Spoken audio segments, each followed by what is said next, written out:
Hi friends, this is Vincent. நம்ம சேனலுக்கு உங்களை அன்புடன் வரவேற்கிறேன். நம்ம சேனல் வந்து பார்த்தீங்கன்னா இன்ஜினியரிங் கவுன்சிலிங் சம்பந்தமாக நிறைய வீடியோஸ் வந்து உங்களுக்கு நம்ம கொடுத்துருக்கோம். கண்டிப்பாக நம்ம சேனல்ஸ் வீடியோஸ் எல்லாமே உங்களுக்கு ரொம்பவே யூஸ்ஃபுல்லாக நினைக்கிறேன். அப்படி யூஸ்ஃபுல்லாக இருந்துச்சு அப்படின்னு நீங்கள் ஃபீல் பண்ணிங்க அப்படின்னா உங்கள் ஃப்ரெண்ட்ஸுக்கு மேக்ஸிமம் நீங்கள் ஷேர் பண்ணுங்கள். அது மட்டும் இல்லாமல் நம்ம சேனலோட வாட்ஸ்அப் குரூப்பில் கண்டிப்பாக ஜாயின் பண்ணுங்கள். வாட்ஸ்அப் குரூப்போட லிங்க் டிஸ்கிரிப்ஷன் பாக்ஸில் இருக்குது. இன்றைக்கி நம்ம பார்க்க போகிற வீடியோ ரொம்ப முக்கியமான வீடியோ. அதாவது என்னன்னு சொல்லி பார்த்தீங்கன்னா ஈஸியாக எப்படி வந்து பார்த்தீங்கன்னா இன்ஜினியரிங் காலேஜுக்குள்ளே நம்ம போகிறது, அதுக்கு ரொம்ப முக்கியமான ஒரு பார்ட் என்னன்னா ஸ்பெஷல் ரிசர்வேஷன் கவுன்சிலிங். சரியா? ஏன்னா இவங்களுக்கு தான் வந்து பார்த்திங்க அப்படின்னா ஃபஸ்ட்டு கவுன்சிலிங் வந்து ஆரம்பிக்கிறது இவங்களுக்கு தான். இன்றைக்கி நம்ம பார்க்க போகிறது ஸ்பெஷல் ரிசர்வேஷன் கவுன்சிலிங்கை பற்றி பார்க்க போகிறோம். ஸ்பெஷல் ரிசர்வேஷன் கவுன்சிலிங்கில் வந்து பார்த்திங்க அப்படின்னா எக்ஸ் மேன், ஸ்போர்ட்ஸ் கோட்டா, அதுக்கப்புறம் வந்து பார்த்திங்கன்னா டிசேபிள் பர்சன், இவங்க எல்லா பேருமே வருவாங்க. இவங்களுக்கு எவ்வளோ சீட்ஸ் வந்து இருக்குது அப்படிங்கிறத தெளிவாக என்ன பண்ண போகிறோம்னா இந்த வீடியோவில் நம்ம பார்க்க போகிறோம். அதனால் ஸ்பெஷல் ரிசர்வேஷன் கவுன்சிலிங்கில் இருந்துட்டு சரியா உங்களுக்கு வந்து ஃபீஸ் எதுவும் பே பண்ண முடியல, அதாவது டிசேபிள் பர்சனாக இருக்கவங்க முக்கியமாக சரியா ஃபீஸ் எதுவும் பே பண்ண முடியல, எங்களுக்கு வந்து ஃப்ரீ பண்ணக்கூடிய காலேஜஸ் வந்து எங்கே இருக்குது, லோ ஃபீஸ் காலேஜஸ் வந்து எங்கே இருக்குது அப்படிங்கிற ஐடியா வந்து உங்களுக்கு தெரியலை அப்படின்னா நீங்கள் எப்போ வேணாலும் நம்மளே நீங்கள் தொடர்பு கொள்ளலாம். நம்மளோட நம்பர் டிஸ்கிரிப்ஷன் பாக்ஸில் இருக்குது, எடுத்து நீங்கள் யூஸ் பண்ணுங்கள். ஓகே ஃப்ரெண்ட்ஸ், அதாவது இந்த ஸ்பெஷல் ரிசர்வேஷன் கோட்டாவில் வரவங்க வந்து பார்த்திங்க அப்படின்னா ஃபஸ்ட்டு எக்ஸ் சர்வீஸ்மேனுக்கு வந்து பார்த்திங்க அப்படின்னா நமக்கு வந்து எவ்வளோ சீட்ஸ் இருக்குது அப்படிங்கிறது தெளிவாக நீங்கள் பாருங்கள். அதாவது sons or daughters of ex சர்வீஸ்மேனுக்கு வந்து பார்த்திங்கன்னா யூனிவர்சிட்டி டிபார்ட்மெண்ட்டில் நமக்கு வந்து, அதாவது யூனிவர்சிட்டி டிபார்ட்மெண்ட் யூனிவர்சிட்டி காலேஜ் சரியா இங்கே வந்து 8 சீட் இருக்குது.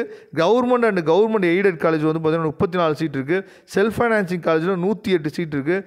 மொத்தமாக நமக்கு சேர்த்து வந்து பார்த்திங்கன்னா 150 சீட் இருக்குது. சரியா எக்ஸ் சர்வீஸ்மேனுக்கு வந்து பார்த்திங்க அப்படின்னா உங்களுக்கு வந்து 150 சீட் இருக்குது. மொத்தமாக சேர்த்து தமிழ்நாடு மூலியமாக சேர்த்து மொத்தமாக உங்களுக்கு 150 சீட் இருக்குது. இதில் என்ன ஆகும்னு சொல்லி பார்த்தீங்கன்னா இந்த 150 சீட் அப்படியே உங்களுக்கு கிடைச்சிடாது.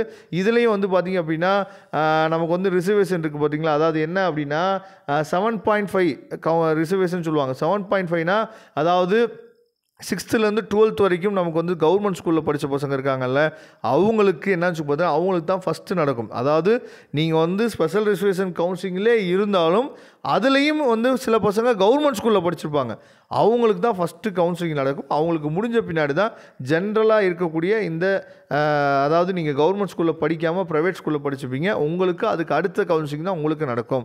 அதை நீங்கள் தெளிவாக நீங்கள் புரிஞ்சுக்கணும். அதுக்கப்புறம் அதாவது டிசேபிளில் வந்து பார்த்திங்கன்னா நிறையா கேட்டகரி இருக்காங்க சரியா, அவங்க எல்லாத்துக்குமே 1% வந்து பார்த்திங்கன்னா சீட் வந்து அலோகேட் பண்ணியிருக்காங்க. அப்படிங்கிறப்ப அது எல்லாம் சேர்த்து சரியா 1% சீட் அப்படின்னா இப்போ 1% சீட் அப்படின்னா ஒரு, அதாவது இவங்க வந்து நம்பர் ஆஃப் சீட்ஸ் வந்து எவ்வளோன்னு கொடுக்கல.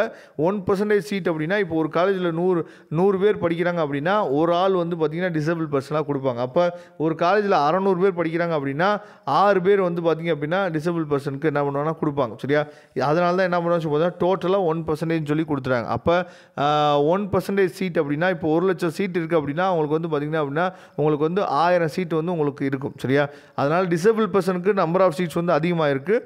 அதுக்கப்புறம் ஸ்போர்ட்ஸ் கோட்டாவில் வர பசங்க வந்து பார்த்திங்க அப்படின்னா முக்கியமாக உங்களோட ஸ்போர்ட்ஸ் சர்டிஃபிகேட் வந்து எப்போ எலிஜிபிள் ஆகும் அப்படின்னா, அதாவது நீங்கள் கண்டிப்பாக பாஸ்ட்டு 3 இயர்ஸ் சரியா, அதாவது 10th 11th 12th நீங்கள் பார்ட்டிசிபேட் பண்ணியிருப்பீங்களா அந்த சர்டிஃபிகேட்ஸ் மட்டும்தான் எடுத்துக்குவாங்க. ஒவ்வொரு சர்டிஃபிகேட்டுக்கும் ஒவ்வொரு மார்க் இருக்குது சரியா. நீங்கள் வந்து ஸ்டேட்டில் நீங்கள் வந்து ரெப்ரசன்ட் பண்ணிக்கலாம், இல்லை ஸ்டேட்டில் ப்ளேஸ் பண்ணிக்கலாம், இல்லை நேஷ்னல்ஸ் லெவல் போயிருக்கலாம், நேஷ்னல்ஸில் ப்ளேஸ் பண்ணிக்கலாம். அந்த மாதிரி ஒவ்வொரு சர்டிஃபிகேட்ஸுக்கும் வந்து பார்த்திங்க அப்படின்னா ஒவ்வொரு மார்க் இருக்குது. அந்த மார்க் வச்சு நமக்கு தனியாக என்னன்னு சொல்லி பார்த்தா ரேங்க் லிஸ்ட் வரும். அந்த ரேங்க் லிஸ்ட் வச்சு நமக்கு வந்து ஃபஸ்ட்டு கவுன்சிலிங் நடக்கும். இதில் வந்து பார்த்திங்கன்னா ஸ்போர்ட்ஸ் பர்சனுக்கு மொத்தம் எவ்வளோ சீட்ஸ் இருக்குது அப்படின்னா யூனிவர்சிட்டி டிபார்ட்மெண்ட்ஸில் வந்து பார்த்திங்கன்னா 12 சீட் இருக்குது. அதுக்கப்புறம் university colleges and government aided college, self financing காலேஜில் வந்து பார்த்திங்கன்னா 488 சீட் இருக்குது. மொத்தம் 500 சீட் இருக்குது சரியா. ஸ்போர்ட்ஸ் கோட்டாவில் இருக்க பசங்களுக்கு வந்து பார்த்திங்கன்னா மொத்தமாக தமிழ்நாட்டில் 500 சீட் இருக்குது. இதை நீங்கள் தெளிவாக புரிஞ்சுக்கணும். இதுதான் வந்து பார்த்திங்க அப்படின்னா ஸ்பெஷல் ரிசர்வேஷன் கவுன்சிலிங்கில் வரக்கூடியவங்களுக்கு சீட் மேட்ரிக்ஸ். எக்ஸ் சர்வீஸ்மேனுக்கு 150 சீட்டும், டிசேபிள் பர்சனுக்கு வந்து பார்த்திங்கன்னா எல்லா காலேஜ்லேயும் 1% சீட் இருக்குது. அதுக்கப்புறம் வந்து பார்த்திங்க அப்படின்னா ஸ்போர்ட்ஸ் பர்சனுக்கு வந்து பார்த்திங்கன்னா 500 சீட் இருக்குது. இதை நீங்கள் தெளிவாக நீங்கள் பார்த்துக்குங்க சரியா. கண்டிப்பாக எந்த டவுட்ஸாக இருந்தாலும் சரி, எந்த ஹெல்ப்பாக இருந்தாலும் சரி, நம்ம உங்களுக்கு ஹெல்ப் பண்ணுறதுக்கு ரெடியாக இருக்கும். நம்மளோட நம்பர் டிஸ்கிரிப்ஷன் பாக்ஸில் எடுத்து யூஸ் பண்ணுங்கள். Okay friends, thank you. நம்ம நெக்ஸ்ட் வீடியோவில் பார்க்கலாம். அதுவரை உங்களிருந்து விடைபெறுவது உங்கள் நண்பன் வின்சென்ட். தேங்க்யூ.